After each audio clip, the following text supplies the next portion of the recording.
Hello and welcome to College Credit Coach. My name is Tammy and I will be your host for the video.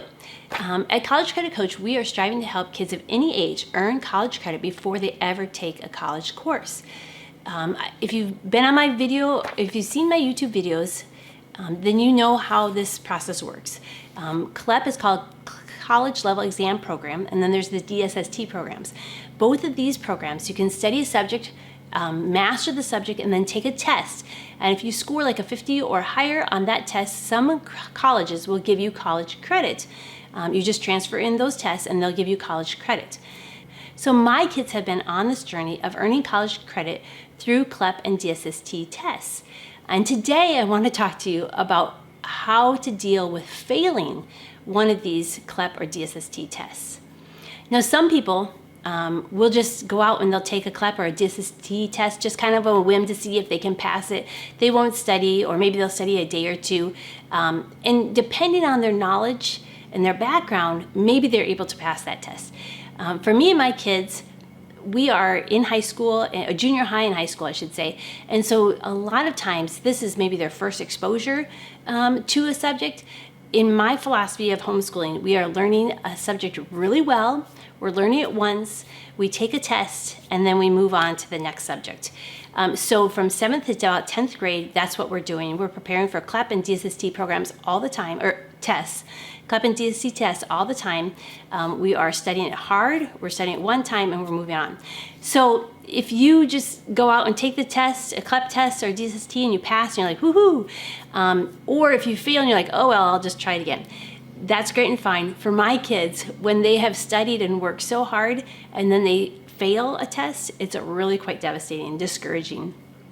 So today I just wanted to give you 5 tips of how to avoid failing a CLEP or DSST. Now, this isn't foolproof, but these are just some different things that I've learned along the way that may be able to help you and your kids better prepare for CLEP and DSST tests and to prevent failure. One thing I should mention right away is that if you fail a CLEP or a DSST test, you have to wait 3 months before you can retake that test.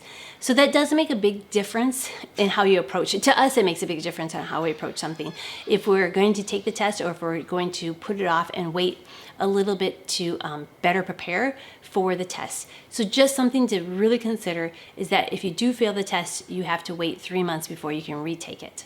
So tip number 1, know your kids' strengths and weaknesses. For example, the biology CLEP test. For one of my kids, it was like fun to learn that information and easy, I'll say.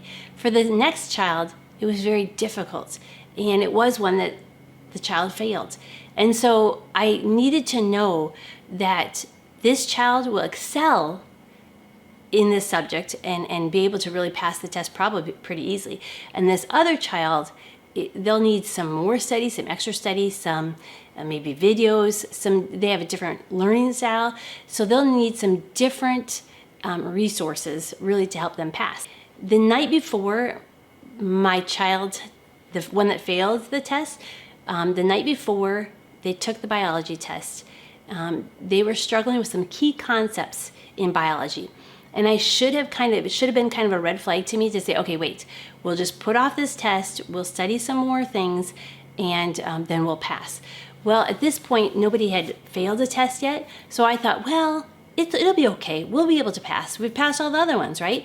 So they went ahead, took the test, and they failed. And it was pretty devastating. And at that point, I learned a lot. And so the number one thing that I learned there was, okay, know the child's strengths and the weaknesses. I should have recognized that this child was a little weaker in biology and been able to see that they were struggling in different areas and maybe give some more time to those areas to study to better prepare. Okay, so tip number 2, just give the test a try or not. I would say that I was once given this wisdom that somebody said, well, just try. Just go ahead and try the test. Now, again, if you don't really care and you haven't put a lot into it, and it's easy to have a failure and then wait 3 months and retake, fine, go ahead and give that an option. That would be a great option for you. For my kids, it's really devastating after they've studied really hard and then they fail. So what I've learned is if my kids are not feeling prepared, to just put off the test a couple weeks, a month, or whatever, and go look for other resources to help them gain knowledge that they will feel more comfortable in being prepared to take that test. Because success is better valued than failure, to me anyway. I'd rather pay for more subscription to Peterson's, or more subscription to Instacert, more subscription to study.com for them to be able to get the knowledge that they need to feel confident to pass the. Okay, tip number 3 is to know your test center and your administrator. And this may sound kind of funny, but over the years, as my kids have taken more CLEP and DSST tests, the testing center that we go to, we've really gotten to know our testing administrator really well.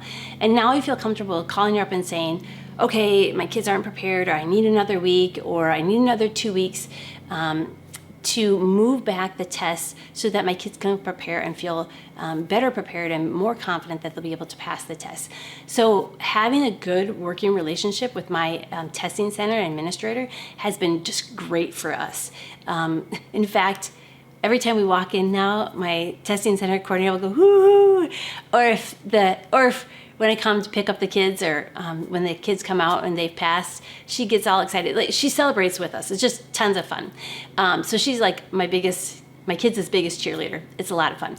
So anyway, I'm just saying that those kind of testing centers and administrators, they really do make a difference too in how easy and flexible they are to work with. So that would just be a tip number 3, is just to feel comfortable with them so that you can reschedule your tests easy. Okay, and tip number 4 is to love your kids through the failure process. And when I say this is, I've really learned that my kids are pouring a lot into preparing for these CLEP and DSST tests. And even in our home, I can feel the stress rise about the week before they're going to take that CLEP or that DSST test, because they get stressed out about taking a test. My kids have worked so hard and prepared. Honestly, at the end of the CLEP test or the DSST test, my husband and I will give our kids some kind of tangible item as a thank you for working so hard, whether it's an event or not usually money, but money or event or a book or something that they really would love. We reward their hard work with that because we're so thankful that they are willing to work hard to earn some college credits like this, and to honor our request in doing it. We don't really have kids that are rebelling against us or begrudging us or not happy with us. They happily work towards getting these college credits. And so we're so thankful that we honestly like to reward them a lot with something valuable to them. One thing I tell my kids all the time is the only way that you can fail is to not try. And so I tell, if we fail the test, it's okay. I'm not going to get angry with them. I'm not going to be mad at them. I'm going to love them through the whole process. A lot of times I've found it now, I call it the grieving process. They're disappointed in themselves or disappointed that they didn't do this or didn't do that. I've tried to learn to just listen. Usually I seem to always say the wrong thing, but if I just listen to them and affirm them and love them through the process, time does kind of heal things. And they learn and they see, okay, they'll apply this kind of wisdom for the next test or whatever. Okay, and tip number 5 that I want to give you, my last thought, is just how to go forward after failure. So when a student has failed a CLEP or DSST test, what do you do next? We've done it a couple different ways, and I think the second time we did it, I liked it better. The first time we failed, it was a biology test. We had this child continue to study biology throughout The first time we failed biology, we had the child take 1 month off and then for the next 2 months study biology. And that was very discouraging. The child felt stuck. It wasn't a subject that the child really enjoyed, so it was just a discouraging time. The second time we failed, it was humanities, if I remember correctly, and we just left humanities and we went on to a new subject and had this child just review a few minutes a day or a few minutes a week, kind of the humanities, so it would be a little bit in their mind, and it wouldn't be so hard to restart. But that seemed to work better because they could move on and they passed that next subject, and then they could go back to humanities. And so the child didn't feel totally stuck and discouraged. They kept feeling like they were making momentum forward. So you can learn from your mistakes and definitely do it the way we did it or not do it the way we did it. You know your child the best. And You'll probably make mistakes along the way, so it is what it is. Everything is a trial and learning process. And so I would love to hear what you've learned along the way, any tips that you've learned about failing or how to prevent failure. I would love to hear from you down in the comments, and thanks for watching. Bye.